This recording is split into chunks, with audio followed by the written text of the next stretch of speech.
despite limited resources. Many countries are asking people to stay at home and shutting down population movement, which can help to limit transmission of the virus, but can have unintended consequences for the poorest and most vulnerable people. I have called on governments to put in place social welfare measures to ensure vulnerable people have food and other life essentials during this crisis. In India, for example, Prime Minister Modi has announced a $24 billion package, including free food rations for 800 million disadvantaged people, cash transfers to 204 million poor women, and free cooking of gas for 80 million households for the next 3 months.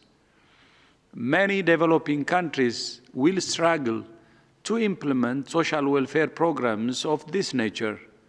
For those countries, debt relief is essential to enable them to take care of their people and avoid economic collapse. This is a call from the WHO, the World Bank, and IMF, debt relief for developing countries. 3 months ago, we knew almost nothing about this virus. Collectively, we have learned an enormous amount, and every day we learn more. WHO is committed to serving all people everywhere with the best evidence to protect their health.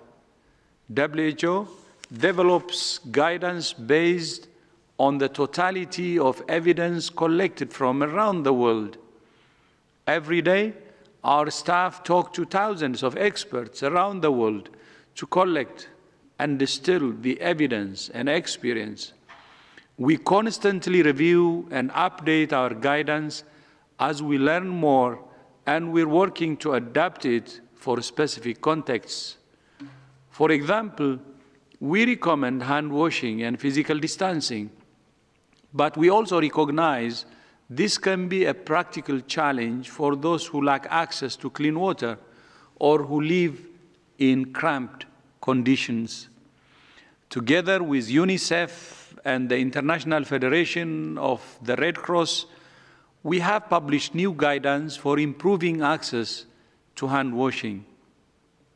The guidance recommends that countries set up hand washing stations at the entrance to public buildings, offices, bus stops, and train stations, and many countries are doing it.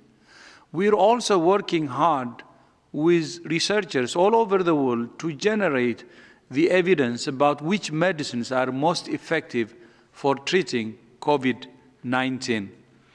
There has been an extraordinary response to our call for countries to join the Solidarity trial, which is comparing 4 drugs and drug combinations.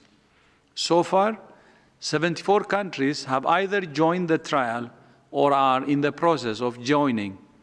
As of this morning, more than 200 patients had been randomly assigned to one of the study arms. Each new patient who joins the trial gets us one step closer to knowing which drugs work.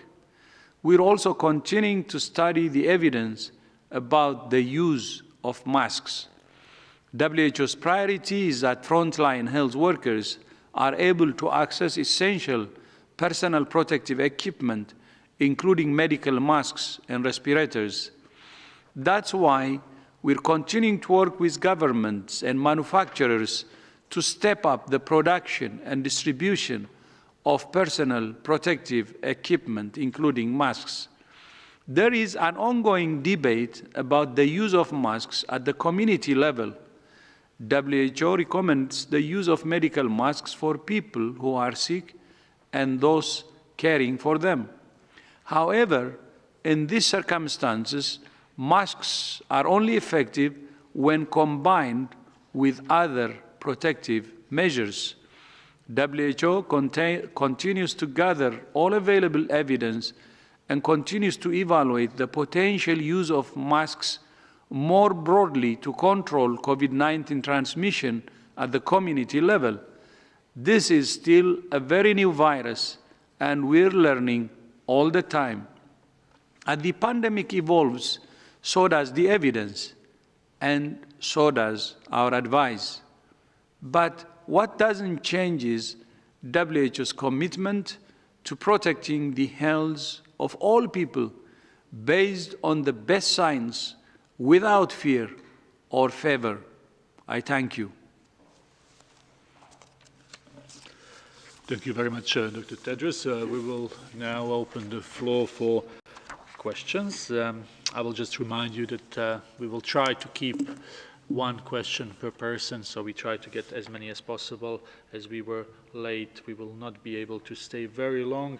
So let's start first from Italy. Giulio from Rai. Giulio, can you hear us?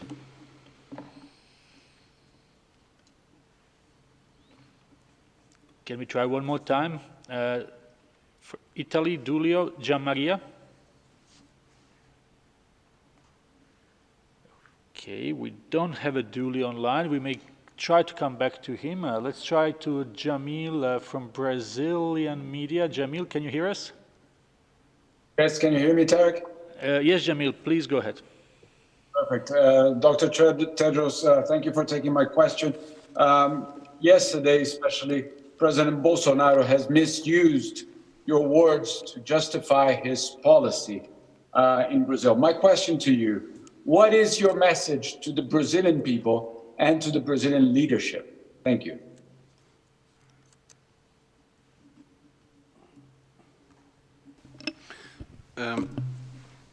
I think the message that WHO is giving to all countries is that we need a comprehensive strategy to respond to this disease.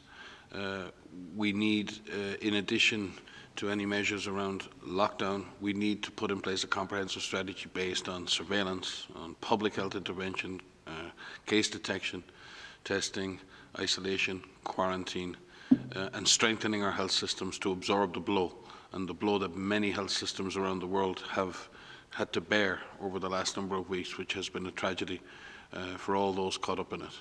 It's really, really important that all countries take this seriously, get ready, prepare their health system, strengthen their public health architecture, engage their communities, educate communities, and bring communities on board, and leave no one behind. And I think this is advice we're giving to all countries, not just Brazil.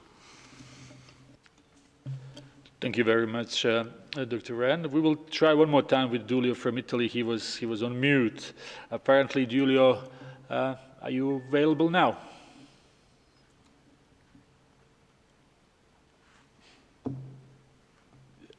Giulio, Gianmaria, can you unmute yourself?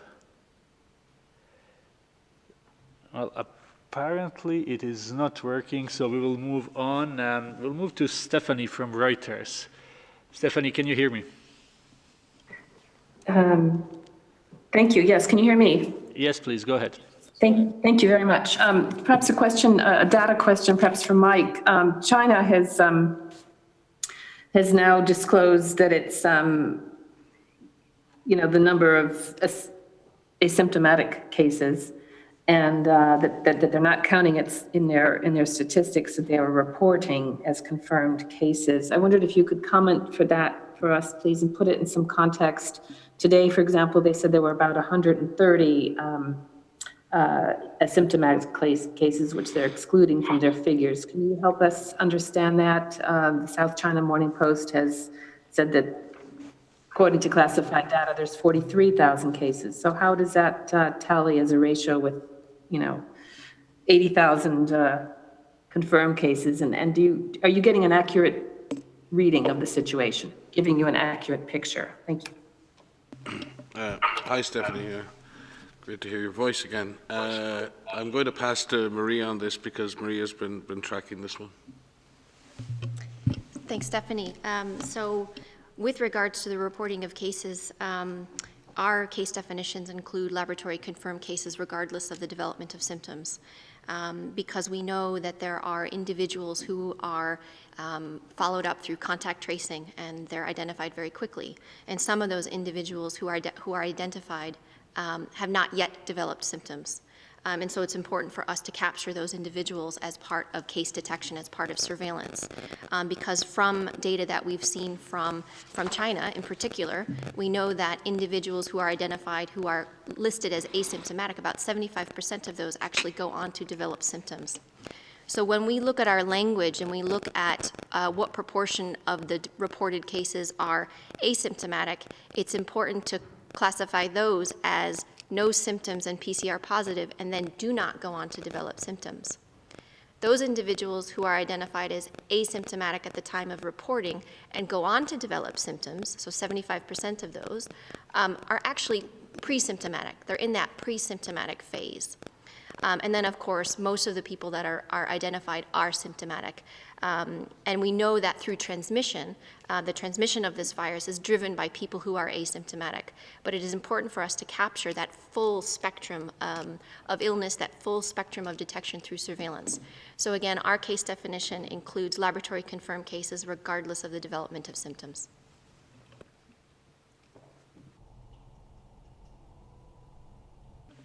Thank you very much. We will go to Michael, contributor to CNN. Michael, can you hear us? I can hear you. Can you hear me? Yes, please go ahead. Okay, thank you for taking my call. I'm dialing in from British Columbia today. In around 3 weeks from now, the holy month of Ramadan will commence. Of course, hundreds of millions of faithful will be partaking in this, breaking their fast, eating together, sharing food. There's the tradition, as you know, of Ramadan tents, where large numbers gather. I know, Director General, as a former UNICEF spokesperson in that region, it's very important to get unambiguous and clear public health messaging out early if behaviors are to be changed in any way. What would be your message right now to religious leaders, to governments in the region in order to prevent a further outbreak during this very special time of the year? Thank you. Yeah, thank you. Thank you so much. In this response and in the fight against this pandemic, the role of political leaders is central. The role of business leaders is very, very important and central too. And the role of religious leaders and community leaders is very, very important. And we're reaching out to government leaders, political leaders, business leaders, religious leaders, and community leaders, and other influencers. It's through those leaders that we can reach out to all communities to take part in the fight.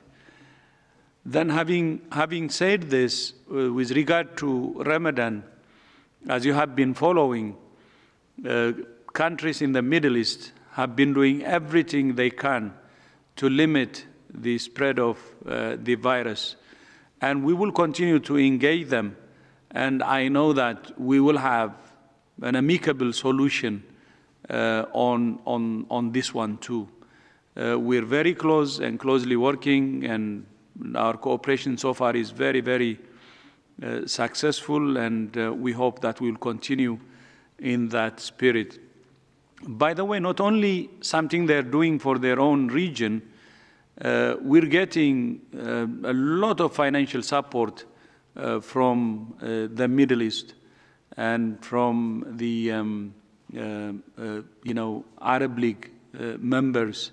And I would like to use this opportunity actually to thank them, not only for taking serious measures in their respective countries, but for their solidarity to support countries who need support. And the recent pledge, as you remember, is from Saudi Arabia, which I have said a few days ago, and yesterday from Kuwait, big financial support. And we will keep in touch, we will work with them closely, and I know they will continue to protect their own people, but at the same time support countries and communities who need their support. Thank you very much, Dr. Tedros. We go to Guatemala now, to Grecia Ortiz, Diario de la Hora. Can you please ask your question? Thank you so much. Can you hear me? Yes, please. Thank you. How do you see the situation for COVID-19 in Central America, and what are your recommendations for the governments? Thank you very much, Grecia. I think there's the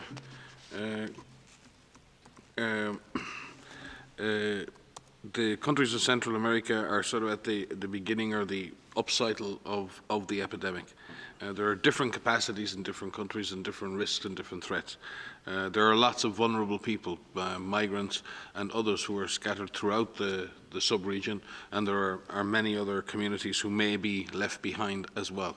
So Central America is dealing with the challenge, its own challenges. Certainly the small island nations of the Caribbean equally have different challenges. So each country has a different combination of economic challenge, social challenge, its vulnerable populations, its public health system, its healthcare system, and how all this is put together.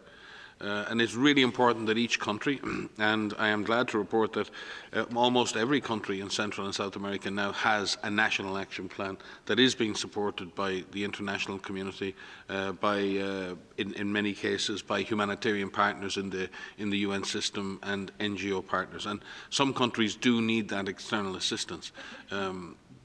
It's also important that countries in the Americas and Central America and the Caribbean and South America are coordinating amongst each other to align their strategies and to align their policies, so we don't see massive differentials in action and pushing people from one side to the other. We have people moving throughout the Americas, and we need to be sensitive to those who have least, and we need to be sensitive to those who are most vulnerable. But it is important that Central America, like all sub-regions, scales up its public health response, scales up its community engagement, scales up its healthcare preparedness, and has, as the Director General has said so many times, an all-of-government approach to this. This is serious.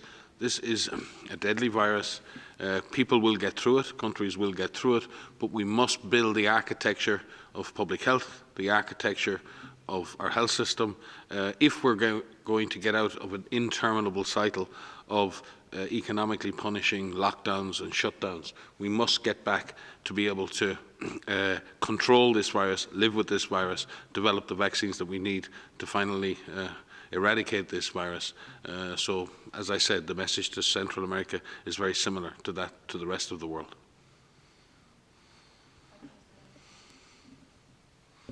If I could just add, so we have, within our guidance materials, what we've done is we've, in addition to putting out general guidance around infection prevention and control and clinical management, we've put out a series of guidance documents relating to the 4 Cs, these no cases, clusters of cases, community transmission, so that there's specific actions associated with what needs to be done with whatever transmission scenario you're in, but also to prepare for other scenarios that you could eventually be in, and get your systems ready, and just activate those systems now. We've seen how this virus behaves in a number of countries, and we need to prepare for that may happen in your country. So there's some practical guidance that we have on our website related to clinical operations and getting your hospitals ready, finding locations where you can treat mild patients versus severe patients, readying your workforce so that you can have people who can identify cases and help with case finding and contact tracing, to help find where you can quarantine your contacts. So there's some practical information that's online that's there to help you tailor that approach and what Mike said around this comprehensive measures to get yourselves ready and activate those systems now. Thank you very much. We will try now to connect to Mr. Bujar Vitya from Gazeta Sznet, that's Kosovo-based outlet. Mr. Bujar, can you hear us? Can you? Yes, please go ahead. Thank you. From February 1st until today, over 20,000 people have entered Kosovo from abroad, mainly Italy, Germany, and Switzerland. The first case was confirmed on March 9. We are now in the 4th week of the epidemic with 112 cases. In 1,300 people have been tested. What is the best recommendation for Kosovo considering these numbers? Do you recommend more tests? Thanks so much.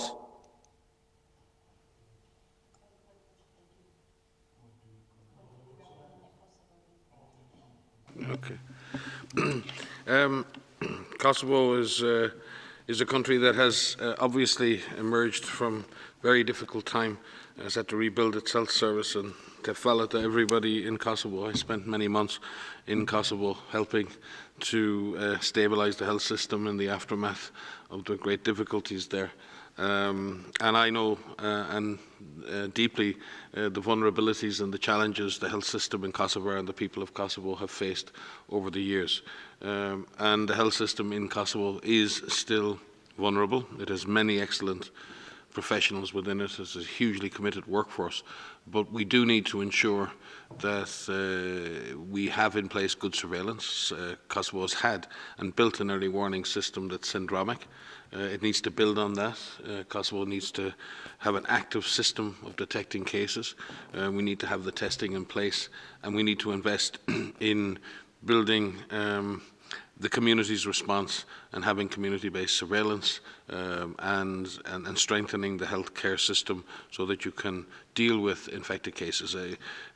Albania and Kosovo are only across the water from Italy. You are very, very close to some of the most intense epidemics in the world right now, and it is really important that health systems in the Balkans in general, but in Kosovo specifically, need to be rapidly strengthened and be able to cope with this disease as it may accelerate. So again, with my warmest greetings to all my friends in Kosovo.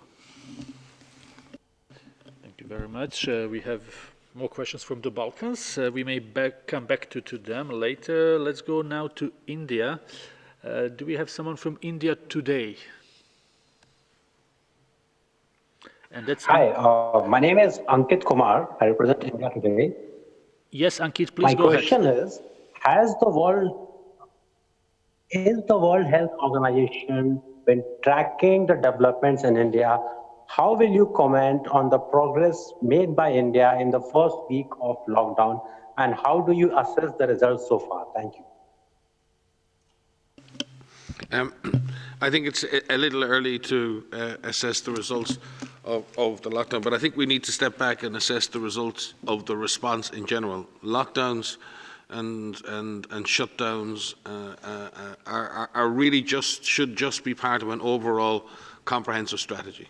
And what we need to be able to do as societies, and with the leadership of an all-of-government approach, is to be able to implement a consistent policy for a period of time, and then see where that takes us, and then measure and see what we need to do next. We need to be very careful not to knee-jerk. We need to be very careful not to be changing policies every single day, because people on the front line need certainty in their days. Communities need some certainty. So it's really important that we are very consistent in our communication with communities and our frontline workers about what we do. And we need to give clear messages about what we do for the next week or the next 2 weeks. And we need to then be clear when we're going to evaluate the impact of that period of intervention. And then if we have to change, we change, and we communicate that clearly. And then we do it again for another 2 or 3 weeks. And then we see how that works. And then we gather the information, and we consult with our frontline workers. And then if we have to adjust or change. This is about adapt, adjust, implement, measure. Do it again, and you just have to keep doing that over and over and over again until you control the disease. I would love to say that there's an easy way to do this. I would love to say that there's a way out of this without that kind of hard work, but there isn't. We have to be comprehensive. We have to measure everything we do. We have to measure at below the national level, and then if we have to use lockdown, if we have to use shutdowns, we do them as part of an overall comprehensive strategy. I would say India and as the Director General has said in his speech, has made a really huge attempt to limit the impact of the shutdowns on the people who are most at risk and people who are most vulnerable in India, and that's a great thing to see. We see increase in testing, we're seeing an increase in surveillance, and we're seeing an investment in the healthcare system to be able to deal with more cases. But it is certainly too early for anyone to determine the impact of the shutdown or lockdown measures on disease transmission at this point. Thank you, Mike. I mean, the health issues are very important, as Mike said. I would like to add the other side. As you know, this is the first ever coronavirus pandemic in the world, meaning there are many unknowns. And whether we do shutdowns or take other measures, we have to understand that we're in a learning process. We have to constantly learn from our actions and adjust based on what we learn. But I would like to again underline, this is the first ever coronavirus pandemic and its behavior is still unknown. And that's why we should always be in a learning mode. The other part is not only the public health measures during shutdown, but it should be the social and economic factors that we should consider. And what India is doing, as I said in my statement, is very, very important. During shutdowns, there will be economic consequences on the country at large, but more importantly, individuals who live on daily subsistence, who give their labor for their daily bread, could be affected the most. And that's why India is taking measures like the $24 billion package. And not only that, this will cover 800 million individuals as food ration during the difficult times, and cash transfers to 204 million women. And of course, 80 million households will also benefit for the next months from getting free cooking gas.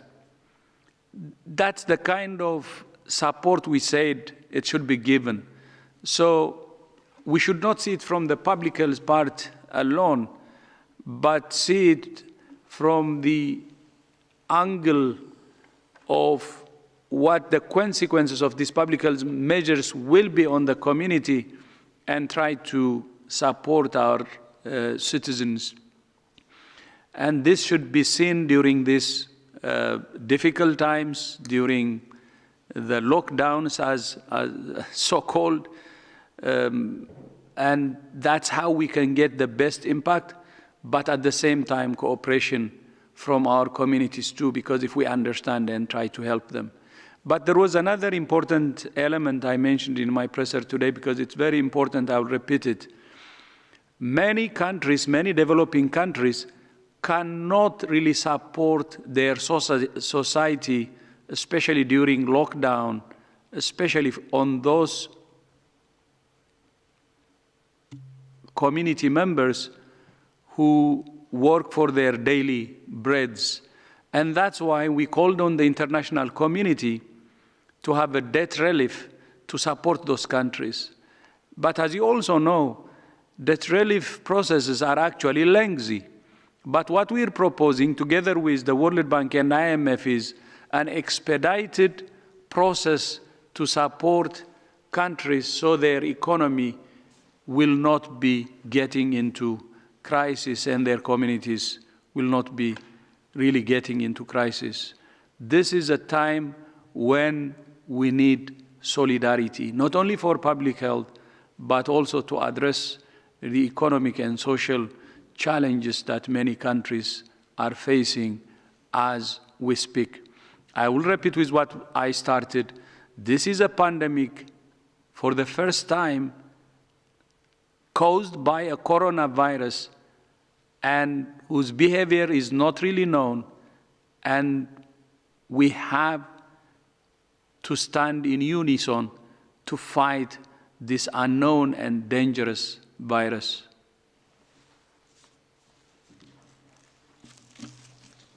Just wanted to supplement with what Mike and Dr. Tedros has said. And one of the things that we are working very hard on is to systematically assess the response actions that are being taken by countries. As Dr. Tedros has just said, this is the first pandemic of a coronavirus, and it's important for us to critically look at what countries are doing so that we can assess these and see which actions have worked best and which combination of these have worked best. And there's a lot of factors that go into this that relate to this comprehensive approach that we've been talking about. So, for example, what are the testing strategies that countries are using, and what is the % positive that they're seeing in terms of the numbers of tests that they've done? What is their surveillance strategy? How are countries looking for cases? Are they looking at suspect cases and contacts? Are they trying to identify additional cases through existing respiratory disease surveillance systems like their ILI or their SARI surveillance systems? How are the public measures being applied, and when and where? What movement restrictions are put in place, when and where and for how long? How are our governments and leaders communicating with their populations, with their people? What type of support is being provided to communities? And how are we innovating? And how are we conducting research to learn and feed that back into the response? All of those things need to be done at a national level and at subnational levels to look and see which actions are the most effective. We have evidence from Asia in terms of a number of countries now that have broken this down to subnational levels to look at what has been done where. And what we've been saying about aggressively looking for cases, testing suspect cases, finding contacts, quarantining contacts, isolating patients, and caring for them depending on their severity, those work. But we also need to continually assess what is being done as this pandemic moves across the globe so that we can build up that evidence base to show what works and to make sure that countries have a tailored approach to their response. Thank you very much. From India, we will move to Scotland. Anthony from the Gaudi. Anthony, can you hear us? I can. Can you hear me? Yes, please go ahead. Great. So I'm Anthony Newman from the Gaudi newspaper. Because of the pandemic, millions of students around the world have had to put their studies on hold. Could you elaborate on what the WHO and national governments can do to aid students and educational institutions at this very difficult time? Thank you.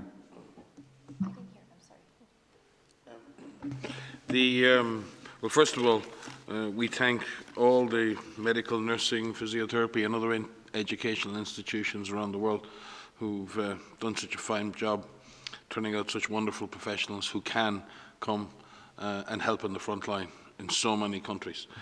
Clearly, we thank them, those institutions and those individuals who are stepping forward to volunteer, but we also have to be sure that those individuals are protected, that they're doing work that they're well trained and qualified to do, they're well supervised, and that they actually can assist and add to the value of the response. So we have a duty of care to them and a duty of care to the patients to ensure that we're given the best possible care and we're using pre-qualified professionals in any part of the medical system are doing work that they're capable of doing and supervised in doing.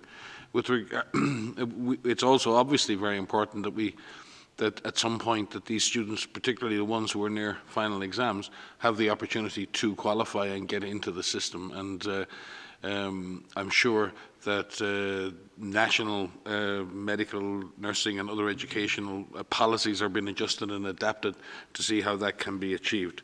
And I will pass to Maria if she has any further points on this matter, but we will certainly be happy to work with national governments and with national medical, nursing and other educational institutes to see if we can come up with rational policies to guide the completion of education for many, particularly late-stage students in the medical professions. Thank you very much, Dr. Ryan. We will now go to Russia. Anna Redkina from Russia 24. Anna, can you hear us? Yes, I can hear you. Can you hear me? Yes, please go ahead. Yeah. Hi, thank you very much for taking my question. Here in Russia, we see a sharp rise in the local wholesale and retail prices of ginger. Could you please clarify whether ginger can really help to prevent or treat the new coronavirus, or is it just a myth? I think we have to be careful from what we would consider to be the traditional remedies that people use for making themselves feel better during a common cold or the flu or any illness. We've all had illnesses, and some of us like to take a drink with honey, some like to take ginger, some of us take special herbal teas.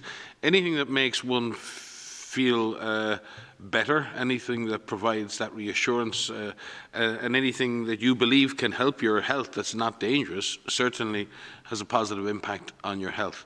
But it's a different thing to say that something is effective in treating the disease.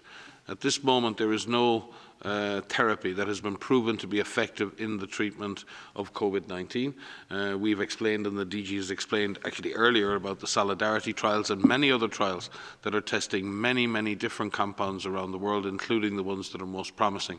So I would advise people that if you have your favourite remedy that you use, like honey, like lemon, like ginger, please continue to support yourself through the illness. But please let us avoid making assumptions without evidence that certain things can cure COVID-19. At the moment, there is no proven therapy for COVID-19. Maria? Thank you very much. That was Russia 24. Now we will go to Karen Wolfson from a World Health Alert Crisis. Karen was with us almost every press conference, so we are happy to hear from her now. Karen, please go ahead. Good afternoon, good morning, and good evening. I'd like to ask how can individuals be persuaded that COVID-19 is a real threat, and what each person does makes a difference. Some people still don't understand that if they fail to follow the physical distancing rules, they could be infecting other people that may lead to deaths further down the line. Or is it a case that some individuals need to be persuaded that what happens in their community as a whole is really important, and that a greater sense of local community needs to be established in order for them to take on physical distancing? That's my question. So thank you for that question. I think you almost answered the question in your question, in the sense that COVID-19 is a real threat. It is a real threat to everyone on the planet. It's a new virus, which means everyone is susceptible to infection. It is a virus that causes disease in people, which range from some individuals will have mild disease, and a large proportion, 15%, will have severe disease, another 5% will have critical disease, and some people will die. So many individuals who will develop severe disease are older, but we have seen in a number of countries that younger people are dying. I'm looking at data from Italy here, and we have individuals in their 30s who are dying. We have individuals in their 40s, in their 50s who are dying. This is a virus that can be very serious in individuals, and so it's a real threat. It not only has public health implications, but it has very strong social and economic implications. And everyone needs to understand that they have a role to play. Every person has a role to play in this pandemic, and a sense of duty to ensure that they take every precaution that they can to protect themselves from getting infected. And we've listed a number of ways in which people can protect themselves through hand hygiene and respiratory etiquette, through physical distancing, by removing opportunities for yourself to get infected. If you can prevent yourself from getting infected, you could prevent onward transmission to someone who may be more vulnerable, who could develop more severe disease and die. And that is a responsibility that you have to yourself, to protect yourself, to protect your family, and to protect your community and your loved ones. And that is something that everybody needs to understand. Every person on the planet has a role to play here, and they need to feel empowered to be able to do something about that to protect themselves. Thank you very much for that. We have a time really for one or two more questions, so we will go to Nigeria now, to Innocent Eneta from Metro Star newspaper in Nigeria. Innocent, can you hear us? I can hear you. Good evening, sirs. Please go ahead, we can hear you. Okay, my question is this. We learned there's about 500 ventilators in Lagos, in Nigeria particularly. And there's a lockdown in Lagos, Abuja, and Ogun states. Presently, the people in Lagos are feeling the impact of the lockdown within 2 days that they are thinking of protests. What has WHO given to Nigerian government as a guidance to manage this situation on ground, especially now that we have a lockdown in Lagos, Abuja, and Ogun states, knowing we have less ventilators in this country? Thank you. The line wasn't the best, but my understanding that the question is how WHO is helping Nigeria in terms of medical supplies. We've been working very closely with Nigeria since the beginning, and particularly with the Ministry of Health and the Nigeria CDC. In fact, the Director General and myself spoke with the Director of Nigeria CDC. Latest was this morning with Chikwe Wezu, and actually we were reviewing our support to Nigeria and what more we could do.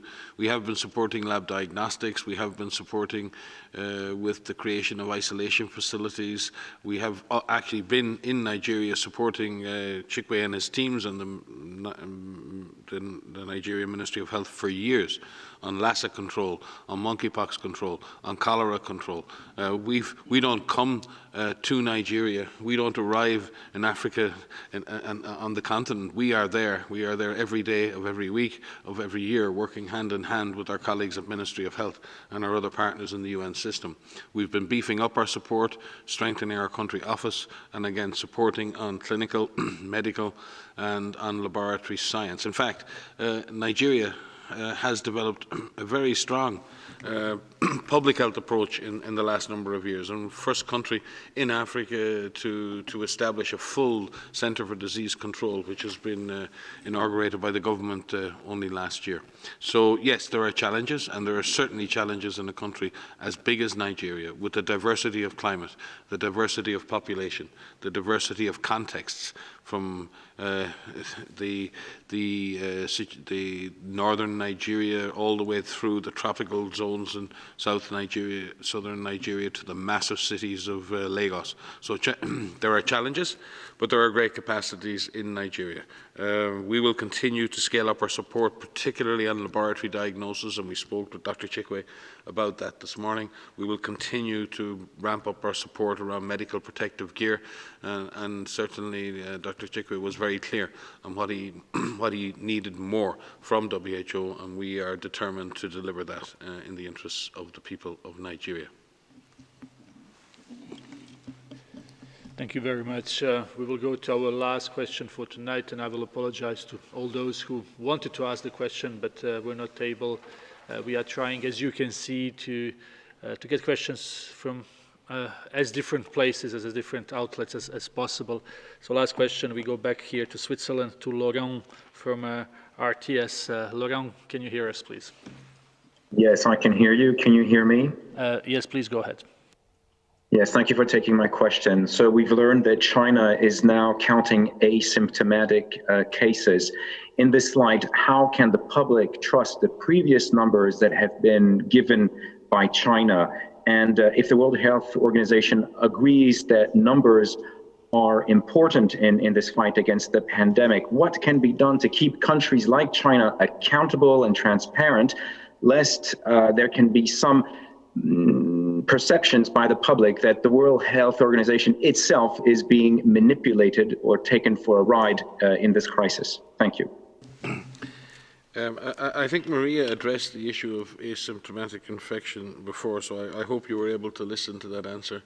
I won't dare to offer to repeat it. You can certainly listen to the transcript. With regard to the issues of transparency and working with countries, we work with all countries, and in fact, if you look at the amount of data that's been put out by many countries, and if you look at the number of peer-reviewed publications that have been made by colleagues from Korea, from Japan, from Singapore, from China, from other parts of China like Hong Kong, there's been a deluge of fantastic, scientifically based, evidence-based publications coming out on a daily basis from colleagues in all of those situations. There have been, I think we had 27, you were saying this morning, Maria, different teleconferences going on today with experts all over the world sharing real-time information with each other, and they all include colleagues from China and colleagues from Asia.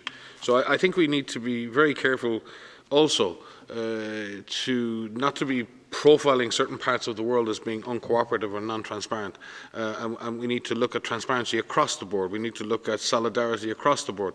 We need to look at contributions across the board. We need to compare apples with apples and oranges with oranges. We need to look at the epidemic in Switzerland as a population-based epidemic and the population and the epidemic in Italy. We need to look at what are countries, and if one country is only sampling cases over a certain age and with certain symptoms, are they being non-transparent, or are they preserving maybe a very precious diagnostic resort and they don't have the capacity to test? So sometimes we attribute lack of transparency to what are natural limitations in a response or natural limitations in the lack of availability of information. Are we saying maybe that the lack of precise information from Italy on the condition of patients is because of lack of transparency, or because we have a system overwhelmed with thousands of patients coming in today, every day, and doctors and nurses struggling just to provide basic care? Are we saying they're lacking in transparency and not sending WHO the data every day? No, we need to look at the context here, and I think we need to show a little bit more balance. We need to be critical, and we will be, and we will work with every single country to ensure that we're getting the best possible data from them. But at the same time, we need to be balanced in that, and we need to recognise that systems under pressure find it hard to share everything on a minute-to-minute basis. And I hope I'm not being too strident in my response, but frankly, at times, I think we get over-focused on this issue. Just want to add something that in this era of this new virus, there's so many unknowns, there's so many questions that we have, which have been identified through our research and development meeting that we had in February, but there are a lot of questions that we still have, and all of these teleconferences that we're having, people are sharing their experiences with not only WHO, but sharing their experiences with other countries. And as an evidence-based organization, we rely on that data, we rely on that evidence. And in countries that are overwhelmed right now, they may not be able, as Mike just said, they may not be able to capture that and report that and conduct those studies that need to be done.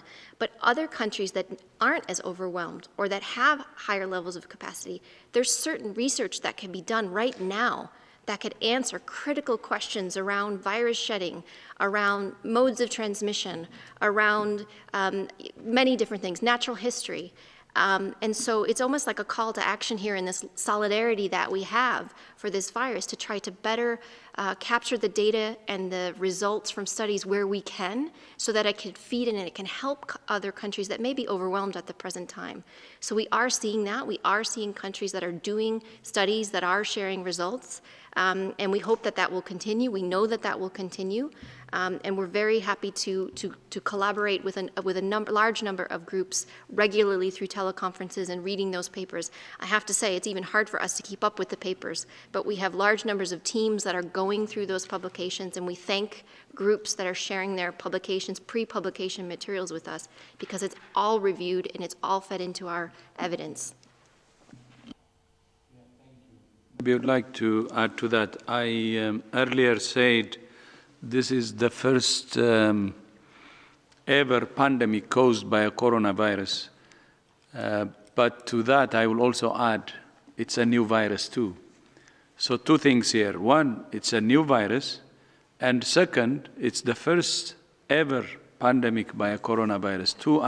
Two new things, meaning there are many unknowns. And that's why some of the things we didn't know may come today as known, including the asymptomatic cases that you said. So let's accept things with open mind and trust what's coming, but of course at the same time ready to verify too. Maybe I could just give a specific example, because I've been sitting here all afternoon poring over data with Maria, and we were just looking at some of the viral shedding studies that are going on all over the world and the information that's been provided. We have information on viral shedding study in Germany, 1, Singapore, 1, the United States, 1, and China, 4.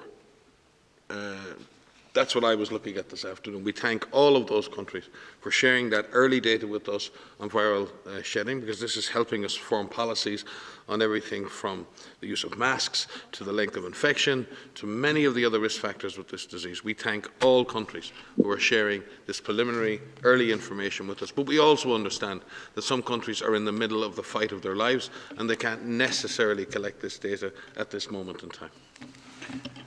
And to add to that, actually, we agree with many experts who are saying that there is better global cooperation now than previously because of the experience we had, some, epidemics and pandemics that wreaked havoc before. So I think we should continue in that direction. Better global cooperation is needed. That's what we're seeing, but it's not enough. We need to continue to really do more in terms of cooperation, but we're at a better stage now in terms of cooperation.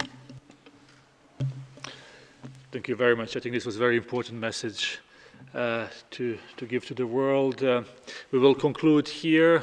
Audio file will be available very soon. Transcript, as always, probably sometimes tomorrow. Tonight we will send you a number of links of the documents produced by our regional or country offices that give some more detail about work the WHO is doing in different parts of the world. There will be also advisories for press conferences of our regional offices, so please have a look at that. I will wish you a very pleasant evening or day to everyone. And in addition to the three of us, on Friday there will be a special guest, a surprise. So see you on Friday. See you on Friday.